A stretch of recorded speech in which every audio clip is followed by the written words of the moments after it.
Morning, Piggy.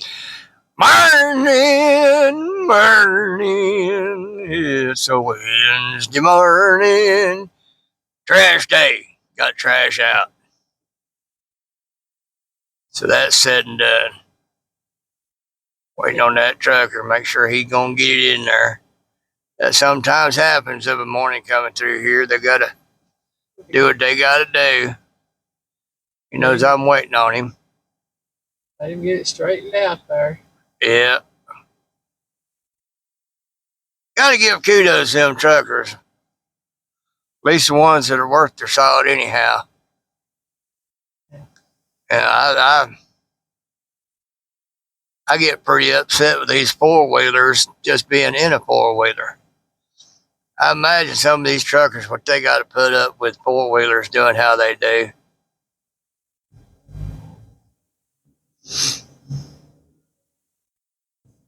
He'd be good. Yeah. They actually got it in there pretty quick because he had the whole road took up when we went to turn at the four-way. He was working on getting it backed up in there pretty good by the time we got to a point to stop. But I got to hand it to most of them. Of course, now I have heard a lot of truckers talk about Swift drivers being as bad as four-wheelers, so. That's what I was sitting here thinking about, Lisa putting a Swift driver. Right. We might have been there all day. But I'll hand it even to them. You know, at least they got the wherewithal to get behind the wheel of that big thing. I wouldn't want to do it. I drove something that size one time only. Drove it only a mile. It was a 5-ton, 6x6. Thankfully, it was automatic. It was in the Marine Corps. Dude from Motor Pole, he let me drive it from one point to another point. It was just a mile. And I don't mind admitting that intimidated the fool out of me. Of course, I was real young and everything at that time, even though I was in the Marines. But I have driven something almost that, well, probably as big as that since then. It's been about 10 years ago. A big old Penske moving truck. I think it was what, 48 foot. Something like that. And It's one of the big ones. I don't know that. but I drove it pretty well. It didn't bother me. Yeah, so I might could do it, but nah, I don't have the patience to put up with these four-wheelers. And so I got to hand it to those boys. And I've seen some good ones. I know some of y'all out there have driven big truck. Everything. We got one friend of ours on Facebook we met once. And he's a, 16 to 20 year seasoned vet driving them trucks. Yeah. And he's real good. You know, several people drive trucks. yeah. But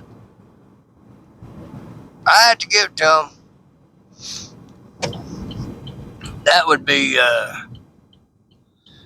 very aggravating very quick.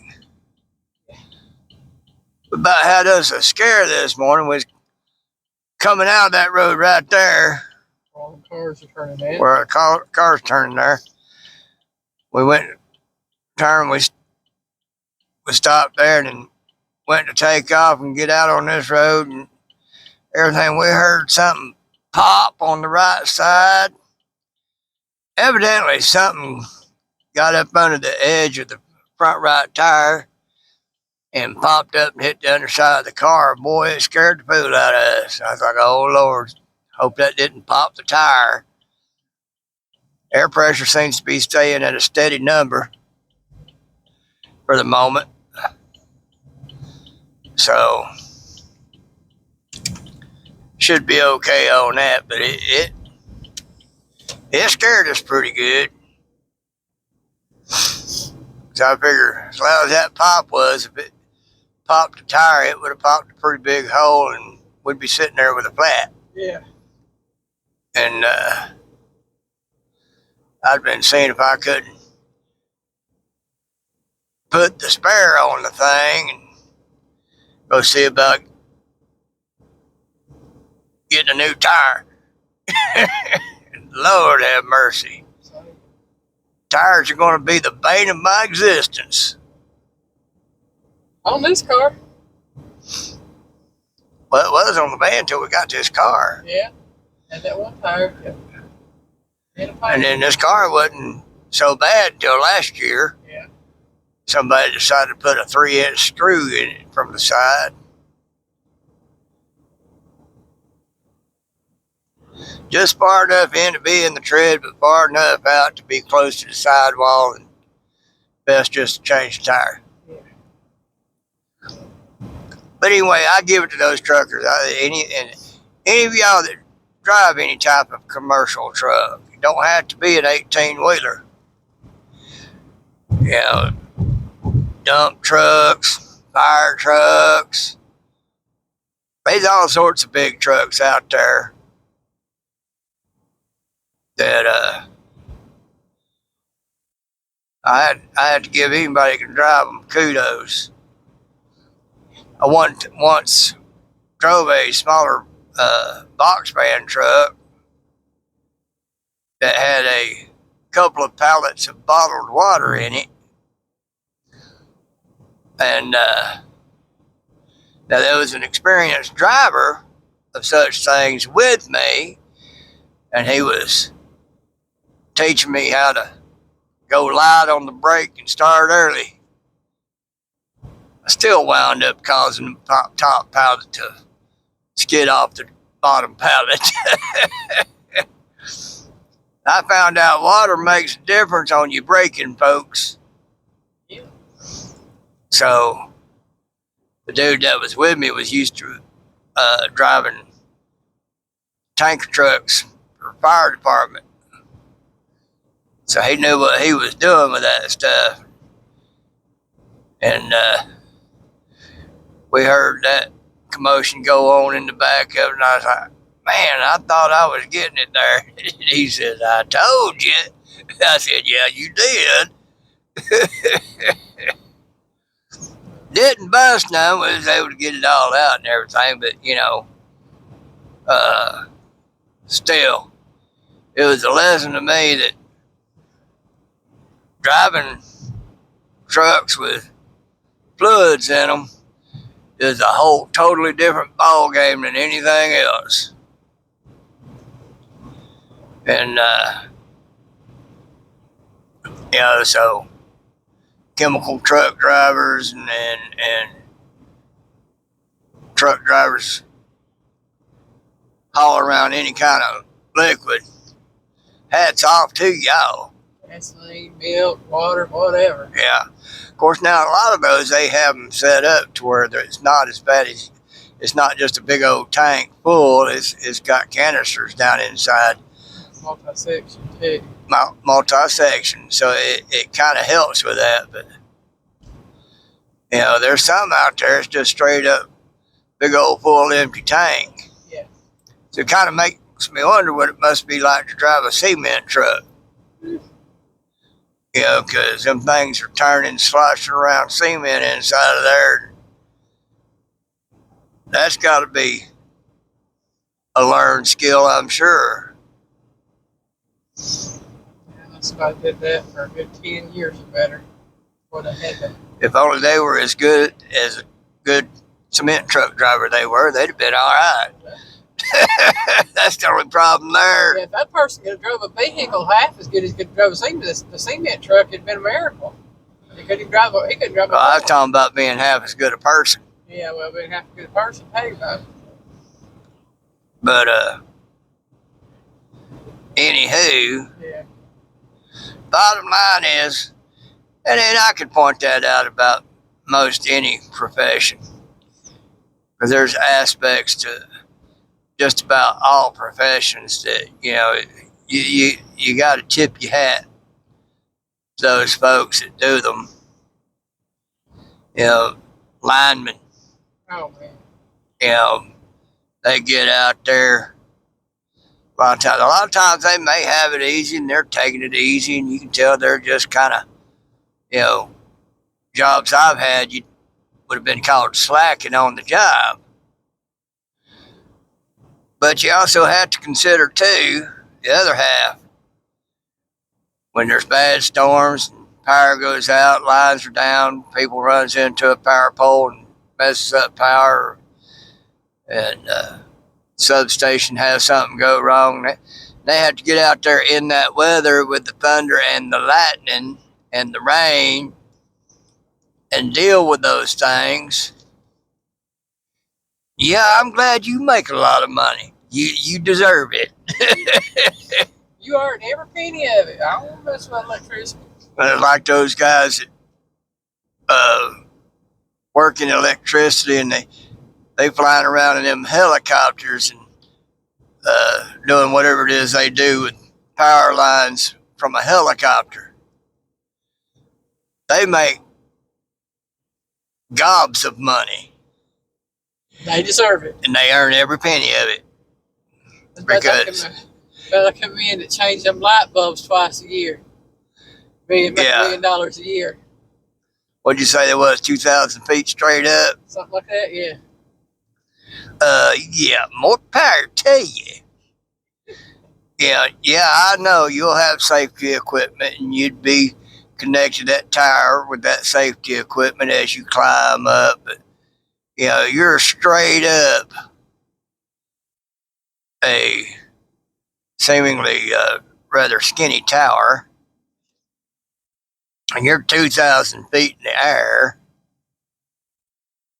and changing out some light bulb, I think, for airplanes and stuff. Yeah, it's all like that. There, yeah. They ain't got to work but once or twice a year. Twice a year. Once every 6 months, they get paid $1 million a year. Yeah, that's $500,000 a trip. Hey, that's good money. That'd be a great job to have. More power to you. I hope you enjoy it. I'd rather make what I was making as a hyster driver and living life that way than do that. I ain't that desperate to be rich. Just saying that all you have to do is the one tower twice a year. But some of these people do 5, 10, 15 towers throughout the year. Well, there's some people that don't mind heights.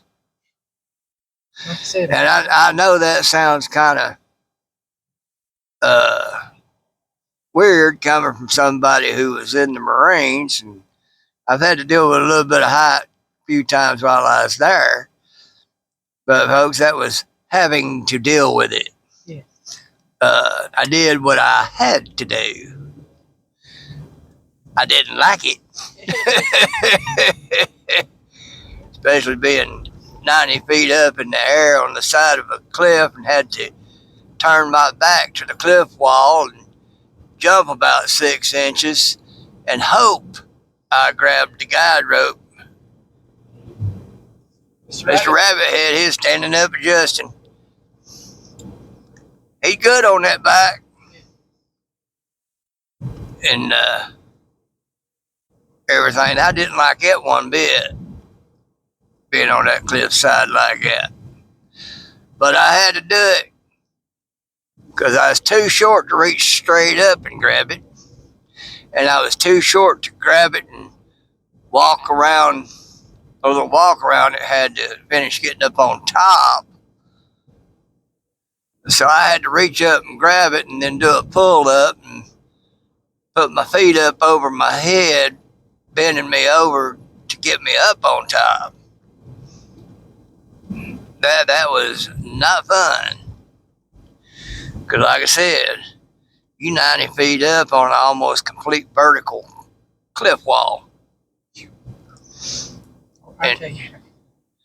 Then there was a time I was in that, I think they're called CH-46, a double prop Huey. Yeah.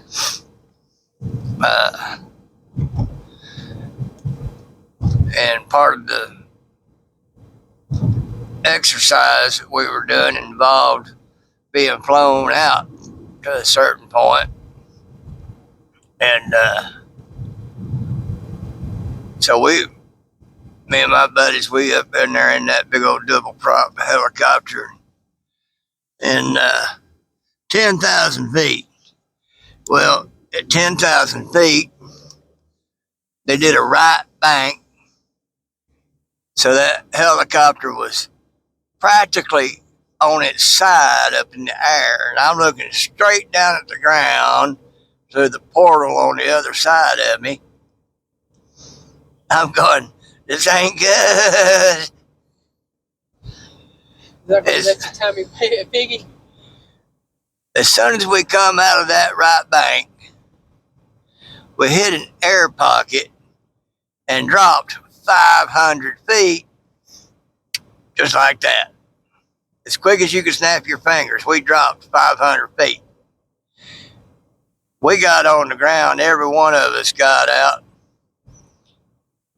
and knelt to the ground thanking God and kissed the ground.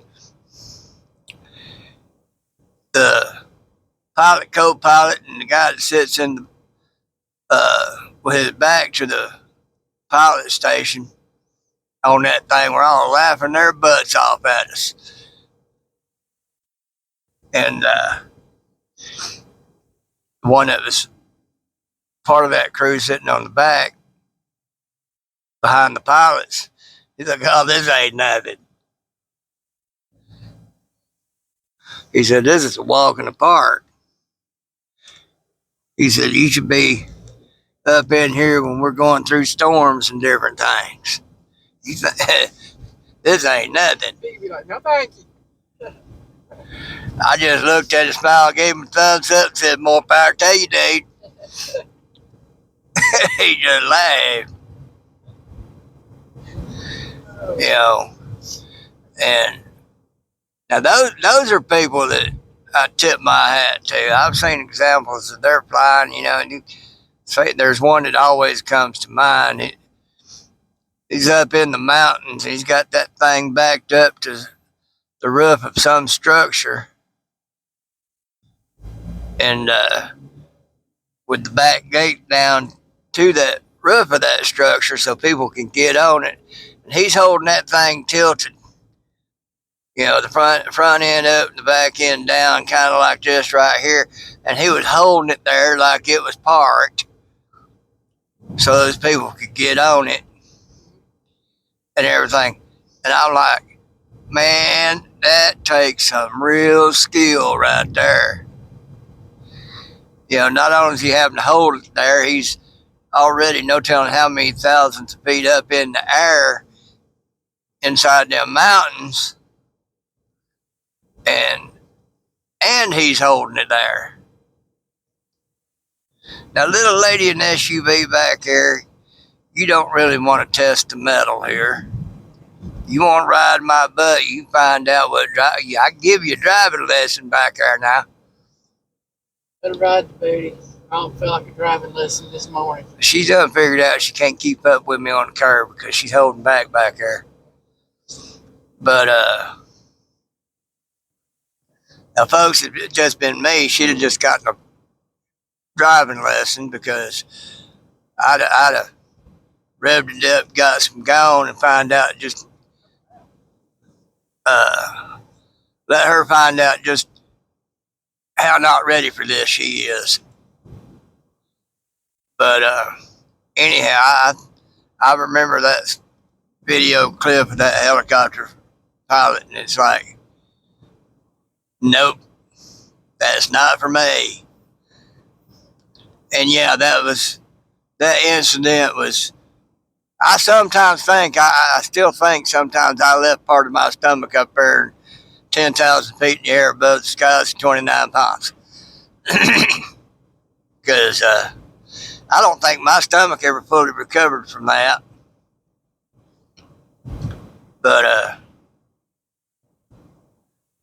and again, I know that probably sounds kind of contradictory, me having been a former Marine and everything. And, but that was just a matter of, you did what you had to do, come what may. So, but anyway, just a little yakety yakking. Take us some time on a Wednesday morning. Y'all be hearing this Thursday morning. But just a little bit of that. I like seeing Rabbit Head. He saw us coming. He stood up to adjust. He good on that bike. I'd like to meet that young man someday. Maybe get caught in a situation where we got a second to pull off to the side and actually meet. I popped him up a couple of thumbs up as we went by. But anywho, that's Wednesday morning. Biggie loves you.